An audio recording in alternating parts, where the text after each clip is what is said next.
Hello student, इस lecture में भी हम P&L एप्रोप्रिएशन अकाउंट के आगे के क्वेश्चनों को सॉल्व करेंगे। जैसे इस क्वेश्चन में महेश और रमेश 5:3 के अनुपात में लाभ विभाजन करते हुए एक फर्म में साझेदार है। यहाँ पर दो पार्टनर है, एक महेश और एक रमेश। उनका रेशो यहाँ पर भी दे रखा है। उनकी कैपिटल दे रखी है 3 लाख और 2 लाख रुपए। साझेदारी संलेख में व्यवस्था है। अब साझेदारी संलेख में व्यवस्था मतलब उन्होंने एग्रीमेंट बना रखा और एग्रीमेंट में उन्होंने क्या क्या बातें लिखी है। एग्रीमेंट में लिखा है उनको पूंजी पर 12% ब्याज देना है। अब पिछले क्वेश्चन में इंटरेस्ट ऑन कैपिटल नहीं था, यहाँ पर इंटरेस्ट ऑन कैपिटल 12% है। इंटरेस्ट ऑन कैपिटल की एंट्री हमें डेबिट साइड करना है। उसके बाद उन्होंने बोला रमेश को शुद्ध लाभ का 5%, जहाँ पर भी नेट प्रॉफिट लिखा हुआ आ जाए तो वहाँ पर हमें पहले नेट प्रॉफिट की कैलकुलेशन करना सीखना पड़ेगा। उसके बाद अब किस अमाउंट पे ये निकलेगा 5%, ये आपको आगे बताता हूँ मैं।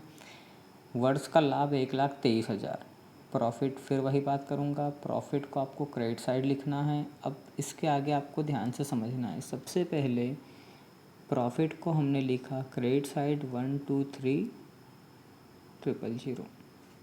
1,23,000 में से सबसे पहले हमारी एंट्री है interest on capital. Interest on capital 3 lakh और 2 लाख का जब 12% आप निकालोगे, 3 लाख का जब 12% निकालते हैं तो 36,000 और 2 लाख का 12% 24,000, मतलब कुल मिला के इंटरेस्ट ऑन कैपिटल के आपके डेबिट में 60,000 रुपये की एंट्री आएगी। फिर इन दोनों के बीच का जो डिफरेंस निकालेंगे वो प्रॉफिट निकलेगा आपका 63,000, 63,000।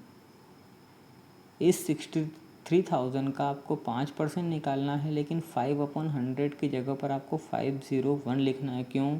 जब भी किसी क्वेश्चन में नेट प्रॉफिट पर कमीशन की कैलकुलेशन का बोलता है, उसका मतलब ये होता है कि जिसकी हम कैलकुलेशन कर रहे हैं वो भी माइनस करना है। और जब उसका हमारे पास अमाउंट नहीं होता है तो जितना परसेंट हम ऊपर कैलकुलेट करते हैं उसी को नीचे प्लस करके लिखते हैं। जैसे हम यूँ परसेंटेज में अपॉन में 100 लिखते हैं, लेकिन यहाँ पर ऊपर परसेंटेज 5 है, इसलिए हमने 100 + 5 अपॉन में लिखा है 105। जब आप इसको कैलकुलेट करेंगे तो आपका अमाउंट आएगा 3,000। ये 3,000 अमाउंट आपको लिखना है कमीशन के रूप में। उसके बाद जो अमाउंट बचेगा उसको आपको 5:3 के रेशो में शेयर करना है। ऐसे ही हम नेक्स्ट क्वेश्चन को देखते हैं। नेक्स्ट क्वेश्चन में XYZ पार्टनर हैं, उनका रेशो 3:1 है। Y को 42,000 रुपये वार्षिक वेतन तथा Z को कुल बिक्री पर जो 12 लाख रुपए है उस पर 3% कमीशन दिया जाता है। फर्म ने वर्ष 2018 में कुल बिक्री पर 10% लाभ अर्जित किया। फर्म का लाभ हानि नियोजन खाता बनाइए। P&L एप्रोप्रिएशन अकाउंट हमें बनाना है।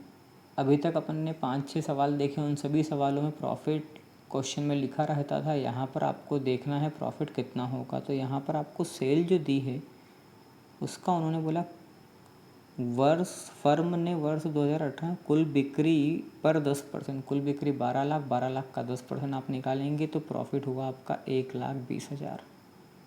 1,20,000 का आपका प्रॉफिट हुआ और प्रॉफिट की एंट्री आपको बताया है क्रेडिट साइड करना है। इंटरेस्ट ऑन ड्राइंग इस क्वेश्चन में नहीं है, इसलिए उसकी एंट्री नहीं होगी। अब बारी आती है वाई को हमें सैलरी देना है। वाई को हम सैलरी देंगे, सैलरी की एंट्री आपको डेबिट में करना है 42,000।